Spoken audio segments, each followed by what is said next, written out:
بسم اللہ والصلاة والسلام علی رسول اللہ وعلی آلہ واصحابہ اجمعین الی یوم الدین۔ آج انشاءاللہ 22ویں پارے کا خلاصہ بیان ہوگا۔ اس کے پہلے رکوع کا خلاصہ 21ویں پارے کے ساتھ ہم بیان کر چکے۔ دوسرے رکوع کا خلاصہ ہے، اس سے آغاز ہو رہا ہے۔ قرآن کریم میں زیادہ تر مردوں کو خطاب ہے، عورتوں کو خطاب نہیں ہے، بہت کم ہے۔ تو بعض صحابیات نے نبی پاک صلی اللہ علیہ وسلم تک یہ بات پہنچائی کہ ہمیں تو یہ ڈر لگتا ہے کہ شاید ہمارے اعمال قبول نہیں ہوں گے، کیونکہ ذکر صرف مردوں کا ہے، عورتوں کا نہیں ہے۔ اس پہ اللہ تعالیٰ نے یہ آیت نازل فرمائی، ان المسلمین والمسلمات، مسلمان مرد ہوں چاہے عورتیں ہوں، مومن مرد ہوں یا عورتیں ہوں، اس طرح فرما بردار مرد ہوں یا عورتیں ہوں، اور سچ بولنے والے مرد ہوں چاہے عورتیں ہوں، صبر کرنے والے مرد ہوں چاہے عورتیں ہوں، عاجزی کرنے والے مرد ہوں چاہے عورتیں ہوں، اور صدقہ کرنے والے مرد ہوں چاہے عورتیں ہوں، روزہ رکھنے والے مرد ہوں یا عورتیں ہوں، اسی طرح اپنی عزتوں کی حفاظت کرنے والے مرد ہوں یا عورتیں ہوں، اور اللہ کا ذکر کثرت کے ساتھ کرنے والے مرد ہوں یا عورتیں ہوں، اعد اللہ لہم مغفرہ، اللہ نے ان سب کے لیے مغفرت کا وعدہ کر رکھا ہے اور اجر عظیم کا وعدہ کر رکھا ہے۔ نبی پاک صلی اللہ علیہ وسلم کے منہ بولے بیٹے حضرت زید بن حارثہ، ان کو زید بن محمد کہا جاتا تھا اس صورت کے نازل ہونے سے پہلے، اور وہ بہت خوش ہوتے تھے کہ میں محمد صلی اللہ علیہ وسلم کا بیٹا ہوں۔ تو نبی کریم صلی اللہ علیہ وسلم نے اپنے پھپھو کی بیٹی زینب بنت جہش سے اور ان کے بھائی عبداللہ بن جہش سے کہا کہ تم زینب کا رشتہ میرے زید کے لیے دے دو۔ انہوں نے انکار کر دیا کہ وہ تو پہلے غلام تھا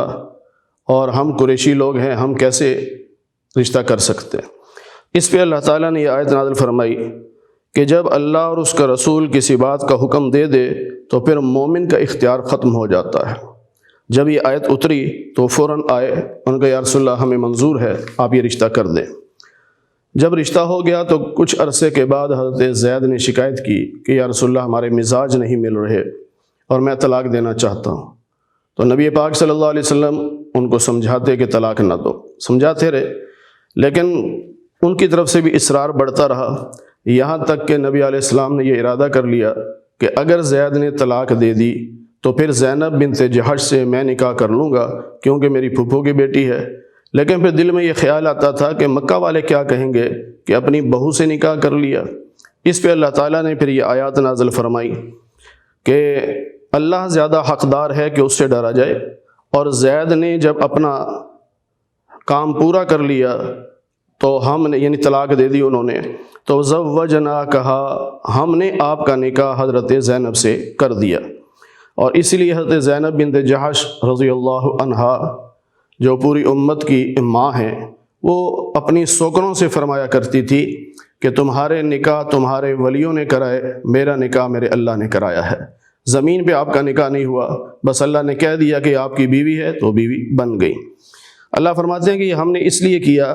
تاکہ قیامت تک آنے والے مومنوں کو یہ مسئلہ پتہ چل جائے کہ منہ بولا بیٹا بیٹا نہیں ہوا کرتا، لہٰذا اس کی جو بیوی ہے وہ سگی بہو نہیں ہوا کرتی، اس سے نکاح ہو سکتا ہے۔ اور یہ جو 21ویں پارے کے سورہ احزاب کے آغاز میں گزرا تھا کہ ادعوہم لآبائہم، کہ جو بیٹا لے کے پالو گے اس کو اس کے باپ کی ولدیت دینی ہے، تو اب اعلان ہو گیا کہ آج کے بعد زید بن محمد نہیں کہنا بلکہ زید بن حارثہ کہنا ہے۔ حضرت زید کے لیے تو یہ بہت بری خبر تھی کہ ان کے لیے اعزاز تھا پہلے کہ زید بن محمد کہتے تھے، اب یہ اعزاز چھن گیا۔ اس لیے اللہ تعالیٰ نے قرآن کریم میں پھر ان کا نام لیا فلما قضى زید، تاکہ حضرت زید کو خوشی ہو جائے کہ میں واحد صحابی ہوں جس کا نام اللہ نے قرآن میں لیا ہے۔ پھر اللہ تعالیٰ فرماتے ہیں کہ محمد صلی اللہ علیہ وسلم تمہارے مردوں میں سے کسی کے باپ نہیں ہیں۔ آپ کے 2 بیٹے یا 3 بیٹے ہوئے تھے، بچپن ہی میں وہ فوت ہو گئے تھے، تو اس لیے آپ کسی بالغ مرد کے باپ تو نہیں بنے۔ تو حضرت زید کے جو باپ ہیں آپ، وہ منہ بولے ہیں، حقیقی نہیں ہیں۔ ہاں اتنی بات ضرور ہے کہ آپ اللہ کے رسول ہیں، خاتم النبیین ہیں، آپ آخری نبی ہیں، آپ کے بعد نہ کوئی نبی ہے نہ کوئی رسول ہے، نہ آپ کے بعد کوئی اور کتاب آئے گی اور نہ کسی پر وحی آئے گی۔ اللہ فرماتے ہیں ایمان والو اللہ کا ذکر کثرت کے ساتھ کیا کرو، صبح و شام کیا کرو، اور وہ اللہ ہی ہے جو تم پر اپنی رحمتیں نازل کرتا ہے، اس کے فرشتے بھی تمہارے لیے دعائیں مغفرت کرتے ہیں تاکہ تمہیں اندھیروں سے نکال کر روشنی میں لایا جائے۔ اور اللہ نے نبی علیہ السلام سے فرمایا کہ ہم نے آپ کو شاہد، مبشر اور منذر بنا کے بھیجا اور داعی بنا کے بھیجا، آپ کو ہم نے سراجا منیرا یعنی سورج کی طرح چمکتا ہوا اور چاند کی طرح میٹھی میٹھی کرنوں والا آپ کو بنایا ہے۔ پھر اللہ تعالیٰ نے ایمان والوں کو یہ حکم بھی دیا کہ جب تم کسی مومنہ عورت سے نکاح کر لو اور رخصتی سے پہلے طلاق دے دو تو پھر ان کی عدت نہیں ہے۔ رخصتی سے پہلے اگر طلاق ہو جائے تو پھر عدت نہیں، اس کی تفصیل ہم دوسرے پارے میں عرض کر چکے ہیں۔ اللہ نے نبی علیہ السلام سے فرمایا کہ ہم نے آپ کے لیے یہ جو بیویاں ہیں یہ ساری حلال ہیں آپ کے لیے، جب آپ ان کا حق مہر بھی دے دیں، اور جو باندیاں ملیں وہ بھی آپ کے لیے حلال ہیں، اور پھر آپ کے چچا کی بیٹیاں، پھپھو کی بیٹیاں، ماموں کی بیٹیاں، خالہ کی بیٹیاں یہ آپ کے لیے حلال ہیں، نکاح کر سکتے ہیں، لیکن ان میں شرط یہ ہے کہ اللہ تی ہاجرن معک، جو آپ کے ساتھ ہجرت کر کے آئے، یعنی مکہ چھوڑ کر مدینہ آ جائے ہجرت کر کے، تب آپ ان سے نکاح کر سکتے ہیں۔ اگر آپ کے یہ قریبی رشتہ دار ہجرت کر کے نہ آئیں تو پھر آپ ان سے نکاح نہیں کر سکتے۔ اسی طرح اگر کوئی عورت یوں کہہ دے کہ میں نے اپنے آپ کو ہبہ کر دیا تو وہ بھی آپ کے لیے حلال ہے، وہ آپ کی بیوی بن گئی، لیکن یہ خالصتاً صرف آپ کے لیے حکم ہے، باقی مومنوں کے لیے حکم نہیں ہے۔ باقی مومنوں کے لیے حکم چوتھے پارے میں گزر چکا ہے کہ بیک وقت 4 سے زیادہ نکاح نہیں کر سکتے، اور یہ جو شرطیں ہیں کہ وہ ہجرت کر کے آئیں یہ صرف نبی کے ساتھ خاص ہیں، امتیوں کے لیے یہ شرط نہیں ہے۔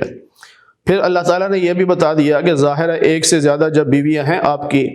تو اس میں برابری ضروری ہوتی ہے، لیکن نبی کو اللہ نے اختیار دے دیا کہ آپ کے لیے برابری ضروری نہیں، آپ جس کو چاہیں اپنے قریب کریں، جس کو چاہیں اپنے سے دور کر دیں۔ یہ اس لیے کہ جب آپ کسی کو اپنے سے قریب کریں گے تو وہ آپ کا احسان سمجھے گی، اور اگر ہم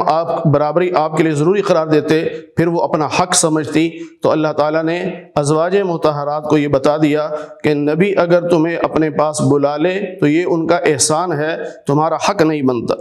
پھر اللہ تعالیٰ نے فرمایا کہ اب جو بیویاں آپ کے پاس ہیں اور جو ہم نے یہ آپ کو اقسام بتائی ہیں، ان اقسام میں سے کوئی عورت ہو تو وہ آپ کے لیے حلال ہے، ان کے علاوہ کوئی اور عورت آپ کے لیے حلال نہیں، یعنی آپ ان سے نکاح نہیں کر سکتے۔ اور ان بیویوں کو طلاق دے کر آپ کوئی اور نکاح کرنا چاہیں تو اس کی بھی آپ کو اجازت نہیں ہے۔ پھر اللہ نے ایمان والوں سے فرمایا کہ نبی کے گھر میں بغیر اجازت نہ جایا کرو۔ بعض صحابہ جاتے تھے، کھانا پک رہا ہوتا تھا، پکنے میں دیر لگ جاتی تو یہ بیٹھے رہتے تھے، تو اس سے نبی کریم صلی اللہ علیہ وسلم کو کوفت ہوتی تھی، تو اس لیے اللہ نے فرمایا کہ جب کھانا تیار ہو جائے پھر جاؤ، پہلے نہ جاؤ، اور جب کھانا کھا چکو تو فانتشروا، اب باہر نکل جاؤ وہاں سے، کیونکہ یہ باتیں نبی کو تکلیف پہنچاتی ہیں، اور نبی پاک صلی اللہ علیہ وسلم تو شرماتے ہیں، وہ آپ سے کہتے نہیں، لیکن اللہ نے صاف آپ سے کہہ دیا۔ پھر اللہ نے یہ بتا دیا کہ جب کبھی ازواج مطہرات یعنی امہات المومنین سے کوئی چیز مانگنی ہو تو پردے میں مانگنا ہے، یعنی یہ سامنے نہیں آ جانا بلکہ دروازے کے ایک سائڈ پہ کھڑے ہو کے پھر وہ چیز مانگنی ہے۔ یہاں سے پردے کی اہمیت کو بھی بتا دیا گیا کہ جو پوری امت کی مائیں ہیں ان کے لیے بھی حکم یہی ہے، اور انبیاء کے بعد پوری کائنات میں جو سب سے زیادہ مقدس لوگ ہیں صحابہ کرام، ان کو بھی یہ حکم دے دیا گیا کہ پردے میں رہ کر آپ نے کوئی چیز مانگنی ہے۔ تو جب ایسی مقدس ہستیوں کے لیے پردے کا حکم ہے تو پھر ہمارے لیے کیوں نہیں پردے کا حکم؟ ہمارے لیے تو زیادہ حق ہے، زیادہ ضروری ہے کہ ہم پردے کا اہتمام کریں۔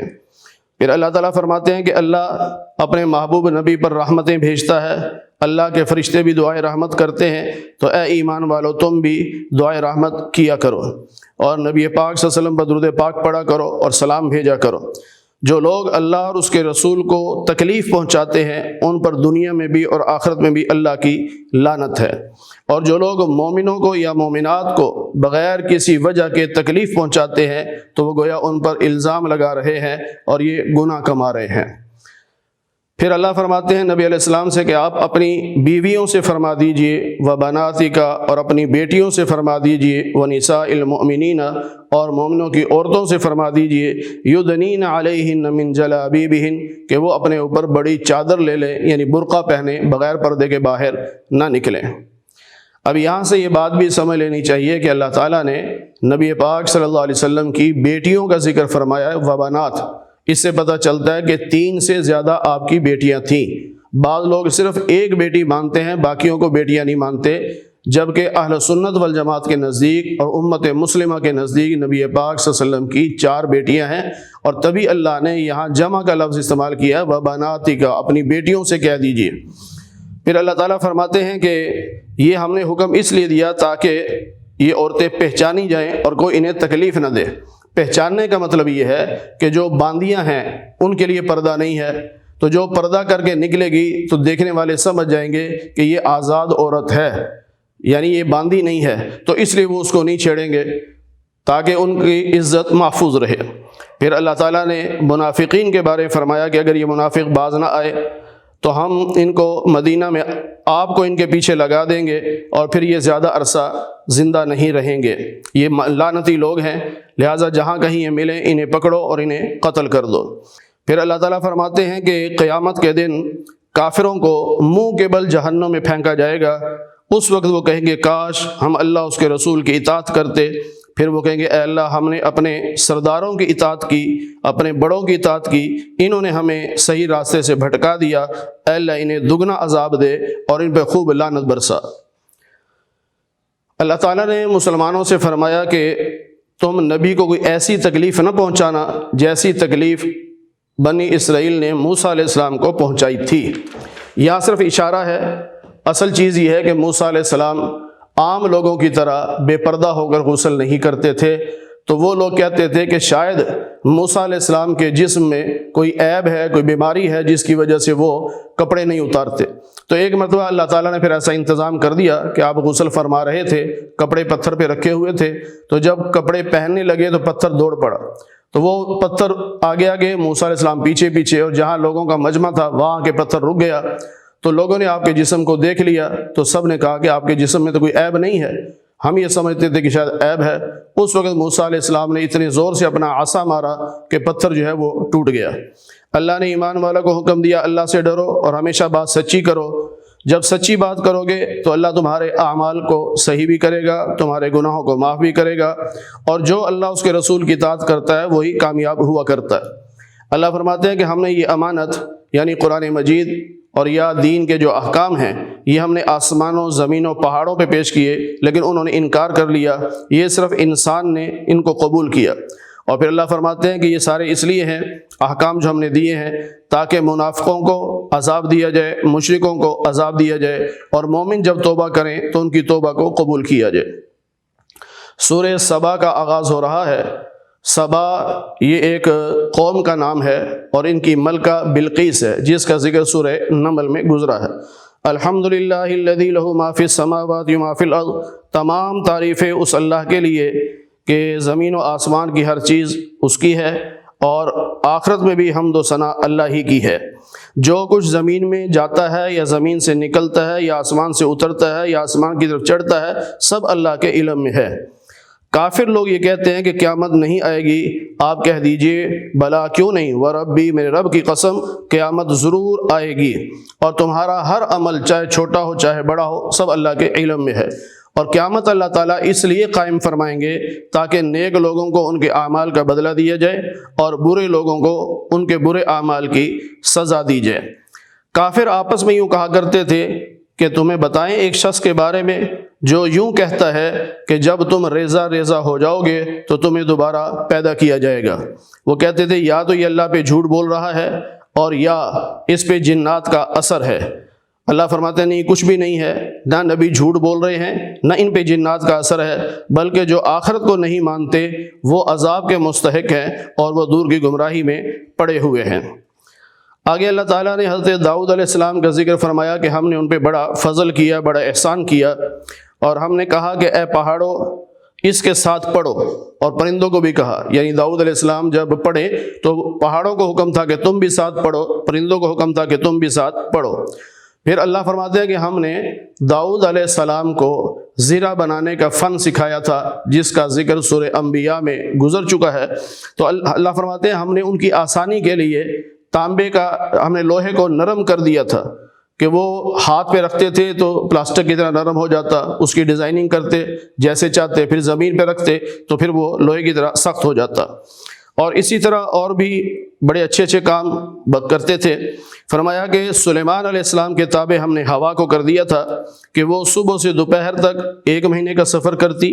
اور دوپہر سے شام تک 1 مہینے کا سفر کرتی، اور ہم نے ان کے لیے تانبے کا چشمہ بھی جاری کر دیا تھا۔ جنات کو بھی ہم نے ان کے تابع کر دیا تھا کہ جو بڑے بڑے کام ان کے لیے کیا کرتے تھے۔ اور پھر اللہ فرماتے ہیں کہ سلیمان علیہ السلام کو جب یہ معلوم ہوا کہ میری موت کا وقت قریب ہے اور وہ مسجد اقصیٰ کی تعمیر جنات سے کروا رہے تھے، تو آپ ایک عصا لے کر اس کے سہارے وہاں کھڑے ہو گئے۔ جنات کام کرتے رہے، جب بھی وہ دیکھتے کہ سلیمان علیہ السلام کھڑے ہوئے ہیں تو وہ کام کرتے رہتے۔ لیکن جب مسجد مکمل ہو گئی تو ادھر سلیمان علیہ السلام کا جو عصا تھا، جس لکڑی سے سہارا لیا ہوا تھا، اس کو دیمک نے کھا لیا۔ جب وہ کمزور ہوئی اور ٹوٹ گئی تو سلیمان علیہ السلام نیچے گرے۔ تو اس وقت جنات نے سوچا کہ اگر ہمیں غیب کا علم ہوتا تو ہم اس مصیبت میں تو نہ پڑے رہتے کہ 6 مہینے تک ہم مسلسل کام کرتے رہتے۔ یہ انہوں نے پھر اندازہ لگایا تھا کہ اس لکڑی کو کیڑے نے کتنے عرصے میں کھایا، تو وہ 6 مہینے نکلے۔ پھر اللہ تعالیٰ فرماتے ہیں کہ قوم سبا جو تھی، اس کو ہم نے بڑی اچھی نشانیاں دی تھی، بڑا اچھا مسکن دیا تھا کہ ان کا جو راستہ تھا اس کے دائیں اور بائیں بڑے اچھے باغات تھے۔ ہم نے کہا تھا اپنے رب کے دیے ہوئے رزق میں سے کھاؤ اور اس کا شکر ادا کرو، یہ تمہاری بستی بہت اچھی ہے اور اللہ معاف کرنے والا ہے۔ لیکن انہوں نے ناشکری کی، تو جب ناشکری کی تو اللہ فرماتے ہیں ہم نے پھر ان کے جو ڈیم تھا اس ڈیم کو توڑ دیا، جس کی وجہ سے پانی بہت زیادہ آیا، سیلاب کی شکل ہو گئی۔ تو اس کے بعد وہ باغات برباد ہو گئے، اور اب جو باغات تھے وہ جھاڑیاں وغیرہ تھیں۔ یہ ہم نے ان کی ناشکری کی وجہ سے ان کو یہ سزا دی۔ پھر ان کو اللہ نے ایک انعام یہ دیا ہوا تھا کہ جب وہ سفر کرتے تھے تو ایک ایک منزل پہ بستی ہوا کرتی تھی۔ یعنی عموماً جو اس زمانے کے لوگ تھے وہ اونٹوں پہ سوار ہو کے 16 میل کا سفر ایک دن میں کرتے تھے، یعنی صبح چلتے تو دوپہر تک سفر کرتے 16 میل کا۔ تو جو ہی 16 میل آتے تو وہاں قریب بستی ہوتی تھی اور ان کو کسی قسم کی کوئی دقت نہ ہوتی۔ تو انہوں نے کہا کہ یا اللہ یہ کیا ہے سفر، مزہ نہیں آتا۔ سفر مزے کا تب ہو جب ہم لمبا سفر کریں، بستی راستے میں کوئی نہ آئے اور ہمیں پانی کی تلاش ہو، خوب پیاس لگے، پھر ہمیں جو ہے نا سفر کا مزہ آئے۔ یعنی ناشکری کر دی، تو اس پہ بھی اللہ تعالیٰ نے پھر ان کو مختلف ٹکڑوں میں تقسیم کر دیا اور دنیا میں ان کو پھیلا دیا، اور اب ان کے لیے بڑا مشکل ہو گیا۔ پھر اللہ تعالیٰ فرماتے ہیں کہ ذرا ان کو تو پکارو جن کو تم اللہ کے علاوہ اپنا معبود سمجھتے ہو، وہ آسمان و زمین کی کسی چیز میں ایک ذرے کا بھی اختیار نہیں رکھتے، اور ان دونوں میں وہ شریک نہیں ہیں اور نہ وہ مددگار ہیں۔ پھر فرمایا کہ کوئی اللہ کے ہاں اس کی اجازت کے بغیر سفارش نہیں کر سکے گا۔ ان سے پوچھئے کہ تمہیں آسمان و زمین سے رزق کون دیتا ہے، تو یہ بھی کہیں گے اللہ ہی دیتا ہے۔ پھر ان سے کہیے کہ ہم یا تم کون ہدایت پہ ہے اور کون گمراہی پہ ہے، یہ بہت جلد تمہیں پتہ چل جائے گا۔ اور ان کو یہ بھی بتا دیجئے کہ تمہارے اعمال کے بارے میں ہم سے نہیں پوچھا جائے گا اور ہمارے اعمال کے بارے میں تم سے نہیں پوچھا جائے گا۔ پھر جب قیامت کے اللہ تعالیٰ ان سب کو جمع کریں گے تو اس وقت فرمائیں گے کہ ذرا دکھاؤ تو صحیح مجھے کہ تمہارے بتوں نے کوئی چیز بنائی ہو۔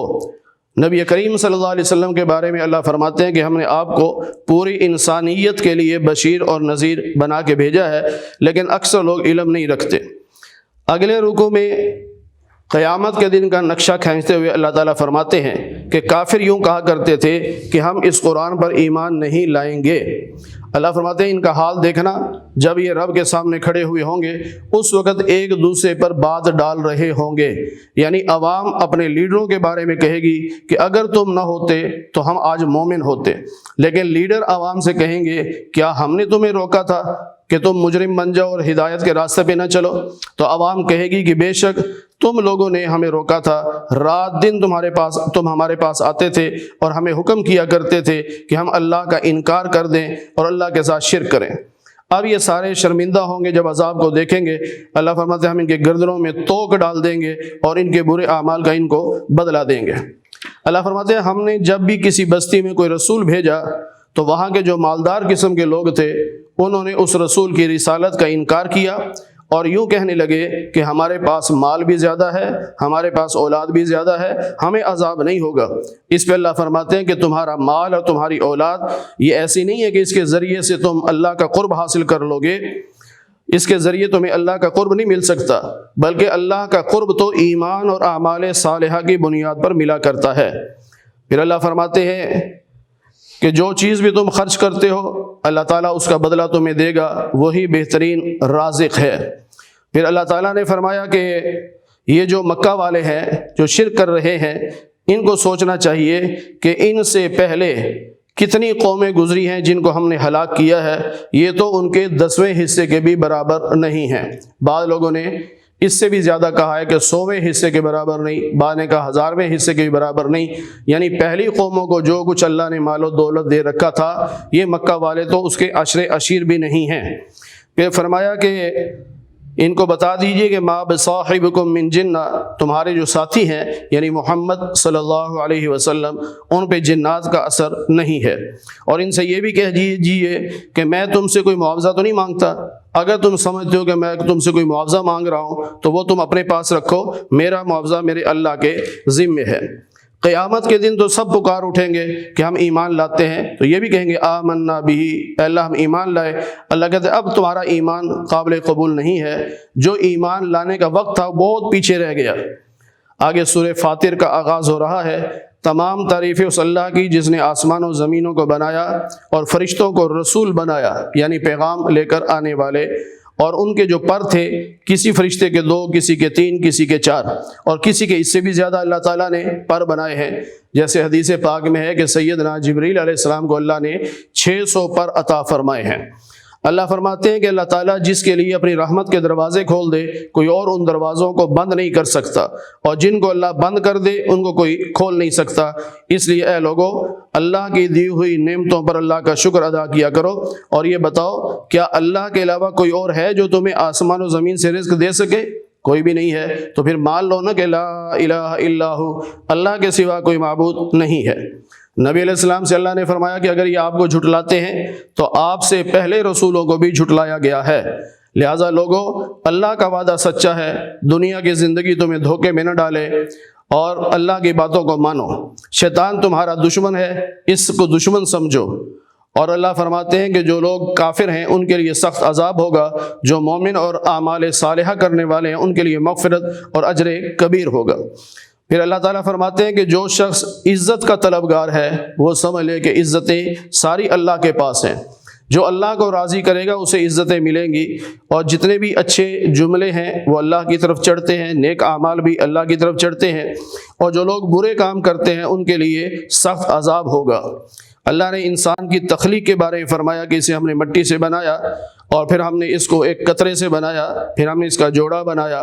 اور جو کچھ مؤنث کے پیٹ میں ہوتا ہے وہ بھی اللہ جانتا ہے، اور جو کچھ وہ مؤنث جنتی ہے وہ اس کو بھی اللہ جانتا ہے، اور جس کی عمر کم ہو رہی ہے یا زیادہ ہو رہی ہے سب اللہ کے علم میں ہے۔ یہ بھی اللہ کے علم میں ہے کہ اللہ تعالیٰ نے 2 دریاؤں کو برابر چلایا ہے، یعنی ایک جگہ جا کے دونوں مل جاتے ہیں، اور ایک کا پانی بڑا اچھا ہے اور ایک کا بڑا کڑوا ہے۔ پھر انہی دریاؤں میں سے تم تازہ گوشت یعنی مچھلیاں نکالتے ہو، ہیرے جواہرات نکالتے ہو، اور تم کشتیوں کو بھی دیکھتے ہو کہ جو تمہیں لے کے وہاں چل رہی ہوتی ہیں تاکہ تم اپنا رزق تلاش کر سکو اور اللہ کا شکر ادا کر سکو۔ پھر اللہ تعالیٰ فرماتے ہیں کہ رات کو دن میں اور دن کو رات میں داخل کرنے والا، سورج چاند کو مسخر کرنے والا، پھر ان کو ایک وقت مقررہ تک چلانے والا یہ اللہ ہی ہے، اور وہی ان کا مالک ہے۔ اللہ کے علاوہ جن کو تم مشکل کشا، حاجت روا یا بگڑی بنانے والا سمجھتے ہو، ما یملکون من قطمیر، وہ تو کھجور کی گٹھلی کے اوپر جو ہلکی سی سفید جھلی ہے اس کے بھی مالک نہیں ہیں، اور ان کا حال یہ ہے کہ اگر تم ان کو پکارو تو وہ تمہاری بات نہیں سنتے، اگر سن بھی لیں تو وہ تمہاری حاجت روائی نہیں کر سکتے، اور قیامت کے دن یہ بت تمہاری عبادت کا انکار کر دیں گے کہ ہماری عبادت تم نے کی کوئی نہیں۔ پھر اللہ فرماتے ہیں کہ اے لوگوں لوگو تم فقیر ہو، تم محتاج ہو اللہ کے، اور اللہ کسی کا محتاج نہیں ہے۔ اگر اللہ چاہے تم سب کو لے جائے، نئی مخلوق کو پیدا کر دے، اللہ کے لیے کوئی مشکل نہیں ہے۔ پھر اللہ فرماتے ہیں کہ وما یستوی الاعمی والبصیر، نابینا اور بینا برابر نہیں ہو سکتے، اندھیرے اور روشنی برابر نہیں ہو سکتے، سایہ اور دھوپ یہ برابر نہیں ہو سکتے، اسی طرح زندہ اور مردہ برابر نہیں ہو سکتے۔ پھر اللہ تعالیٰ نے فرمایا کہ اللہ تعالیٰ نے آسمان سے پانی برسایا، اس کے ذریعے سے مختلف پھل اگائے، اور بہت سارے پہاڑ ہیں جو سفید رنگ کے، اور بعض کے رنگ سرخ ہیں، بعض کے کالے ہیں۔ اسی طرح انسانوں کے رنگ بھی مختلف ہیں، جانوروں کے رنگ بھی مختلف ہیں۔ اللہ سے ڈرنے والے اللہ کے بندے ہیں جو علماء ہیں، یعنی جن کے پاس علم ہوتا ہے وہی خوف خدا رکھنے والے ہیں۔ جو لوگ اللہ کی کتاب کی تلاوت کرتے ہیں، نماز قائم کرتے ہیں اور ہمارے دیے ہوئے میں سے خرچ کرتے ہیں، وہ ایسی تجارت کر رہے ہیں جس میں خسارہ نہیں ہے۔ اللہ تعالیٰ ان کو پورا اجر دے گا، وَيَزِيدُهُم مِّن فَضْلِهِ، اور اللہ اپنے فضل سے بھی ان کو مزید انعام عطا فرمائے گا۔ مزید انعام جو ہوگا، یہ پہلے بھی اس پر بات ہو چکی ہے کہ جنتیوں کو اللہ تعالیٰ ایک میدان میں بلا کر، جس میدان کا نام میدان مزید ہے، وہاں بلائیں گے اور اپنا دیدار کروائیں گے۔ یہ اللہ کی طرف سے مزید انعام ہوگا۔ پھر اللہ فرماتے ہیں کہ ہم کتاب کا وارث اپنے بندوں میں سے خود چنتے ہیں، ہم جس کو چاہتے ہیں اسے کتاب کا وارث بناتے ہیں۔ پھر ان میں سے کچھ لوگ ہیں جو اپنے اوپر ظلم کرتے ہیں، اور کچھ درمیانی چال چلتے ہیں، اور کچھ بہت نیک ہوتے ہیں، اور یہ سب اللہ کا فضل ہے۔ اللہ تعالیٰ جنت میں داخل کرے گا، وہاں ان کو سونے اور موتیوں کے کنگن پہنائے جائیں گے، ریشم کا لباس پہنایا جائے گا۔ جنتی جنت میں پہنچ کے کہیں گے الحمدللہ الذی اذھب عنا الحزن، تمام تعریفیں اس اللہ کی جس نے ہم سے غم کو دور کر دیا، بے شک ہمارا رب بخشنے والا اور قدر کرنے والا ہے۔ اور جنت میں کسی قسم کی کوئی تھکاوٹ نہیں ہوگی، کہ وہاں تکلیف نہیں ہوگی۔ اور جو کافر ہیں ان کو جہنم میں پھینکا جائے گا، اور وہاں ان کو پھر موت نہیں آئے گی۔ یہ چاہیں گے کہ وہاں موت آئے، لیکن وہاں موت نہیں آئے گی، اور عذاب میں کمی بھی نہیں کی جائے گی۔ پھر اللہ تعالیٰ فرماتے ہیں کہ ان اللہ یمسک السماوات والارض ان تزولا، آسمان اور زمینوں کو اللہ نے تھاما ہوا ہے، وہ اپنی جگہ سے ہلتے نہیں۔ اگر اللہ اپنا حکم ہٹا لے تو پھر کوئی ایسی طاقت نہیں ہے کہ جو ان کو اپنی جگہ پر ٹکا سکے۔ پھر اللہ فرماتے ہیں کہ یہ لوگ اللہ کے نام کی بڑی پکی قسمیں کھاتے تھے کہ اگر ہمارے پاس رسول آئے تو ہم پہلی امتوں سے زیادہ اس کے راستے پر چلیں گے اور ہدایت حاصل کریں گے۔ لیکن جب ان کے پاس وہ رسول آئے، یعنی نبی پاک صلی اللہ علیہ وسلم تشریف لائے، تو سوائے بھاگنے کے ان کے پاس اور کوئی راستہ نہیں تھا، یعنی نبی کی بات نہیں مانی، الٹا بھاگ پڑے۔ اس صورت کے آخر میں اللہ تعالیٰ فرماتے ہیں کہ اگر اللہ تعالیٰ لوگوں کو ان کے کرتوتوں پر پکڑنا شروع کر دے تو ما ترک علی ظہرہا من دابہ، تو پھر زمین کے اوپر کوئی جاندار زندہ نہ رہے۔ لیکن اللہ نے عذاب کے لیے ایک وقت مقرر کر رکھا ہے، اس وقت تک کے لیے اللہ نے مہلت دی ہوئی ہے۔ وگرنہ اللہ تعالیٰ اگر ایک گناہ پر پکڑنا شروع کر دے تو کون ہے جس سے گناہ نہیں ہوتا، تو پھر زمین پہ زندہ رہنا انسان کے لیے مشکل ہو جاتا۔ آگے سورہ یاسین کا آغاز ہو رہا ہے، جس کے بارے میں نبی پاک صلی اللہ علیہ وسلم کا ارشاد ہے کہ جو ایک مرتبہ سورہ یاسین پڑھتا ہے اسے 10 قرآن کا ثواب ملتا ہے، گویا اس نے 10 قرآن پڑھ لیے۔ یاسین یہ بھی حروف مقطعات میں سے ہے، اور بعض مفسرین کے نزدیک یہ نبی پاک صلی اللہ علیہ وسلم کا نام ہے۔ اللہ نے قرآن کریم کی قسم کھا کے فرمایا انک لمن المرسلین، آپ رسولوں میں سے ہیں، صراط مستقیم پہ ہیں۔ پھر اللہ تعالیٰ نے فرمایا کہ ہم ان کافروں کی گردنوں میں توک ڈال دیں گے اور وہ ان کی ٹھوڑیوں تک پہنچ جائیں گے۔ پھر فرمایا کہ ہم نے ان کے آگے دیوار کھڑی کر دی، ان کے پیچھے دیوار کھڑی کر دی، آنکھوں پہ پردہ ڈال دیا، انہیں کچھ نظر نہیں آ رہا۔ یہ نبی پاک صلی اللہ علیہ وسلم جب مکہ سے مدینہ ہجرت فرما رہے تھے اور 100 قاتل باہر ننگی تلواریں لے کے کھڑے تھے، تو اللہ نے نبی پاک صلی اللہ علیہ وسلم سے فرمایا کہ آپ یہ آیات پڑھتے جائیں اور ان کے سروں پہ مٹی ڈالتے جائیں، ہم ان کو ایسا کر دیں گے کہ ان کو آپ نظر نہیں آئیں گے۔ تو اللہ نے اس کی طرف اشارہ کیا کہ آپ جب گزر رہے تھے تو ہم نے ان کے آگے بھی دیوار کھڑی کر دی، ان کے پیچھے بھی دیوار، یعنی اللہ کے حکم سے ایسا پردہ آ گیا کہ ان کو کچھ نظر نہیں آ رہا تھا۔ پھر اللہ فرماتے ہیں کہ آپ ان کو تبلیغ کریں یا نہ کریں، یہ ایمان لانے والے نہیں ہیں۔ آگے اللہ تعالیٰ نے ایک بستی کے حالات بیان فرمائے کہ ایک بستی تھی، اور ان کی طرف ہم نے رسول کو بھیجا، جب 2 رسول ان کے پاس آئے انہوں نے ان کو جھٹلا دیا، ہم نے تیسرا رسول بھیجا، تینوں نے جا کہا کہ ہم اللہ کے رسول ہیں، تو وہ آگے سے قوم کہنے لگی کہ تم تو ہمارے جیسے بشر ہو اور تم پر رحمان نے کوئی چیز نازل نہیں کی، جو کچھ آپ کہہ رہے ہو نعوذ باللہ یہ آپ جھوٹ بول رہے ہو۔ تو نبیوں نے کہا کہ ہمارا رب جانتا ہے کہ ہم تمہاری طرف رسول بنا کر بھیجے گئے ہیں اور ہمارے ذمے صرف تبلیغ ہے۔ پھر ان پر جب حالات خراب ہوئے تو اس بستی والوں نے یہ کہا کہ تمہاری نحوست کی وجہ سے ہمارے حالات خراب ہوئے ہیں، اگر تم لوگ باز نہ آئے ہم تمہیں پتھر ماریں گے اور تمہیں تکلیف پہنچائیں گے۔ تو نبیوں نے، رسولوں نے ان کو کہا کہ یہ جو نحوست تم کہہ رہے ہو نا، یہ اصل تمہاری اپنی ہی نحوست ہے۔ اتنے میں پھر ایک آدمی شہر کے دوسرے کنارے سے دوڑتا ہوا آیا، جس کا نام عموماً حبیب نجار بتایا گیا ہے، کہ اس نے آ کے اپنی قوم سے کہا کہ اے میری قوم، ان رسولوں کی پیروی کرو اور ان کی بات مانو جو تم سے کچھ مانگتے بھی نہیں ہیں اور یہ ہدایت یافتہ ہیں۔ اللہ تعالی ہمیں قرآن کریم کی صحیح سمجھ اور صحیح عمل کی توفیق نصیب فرمائے۔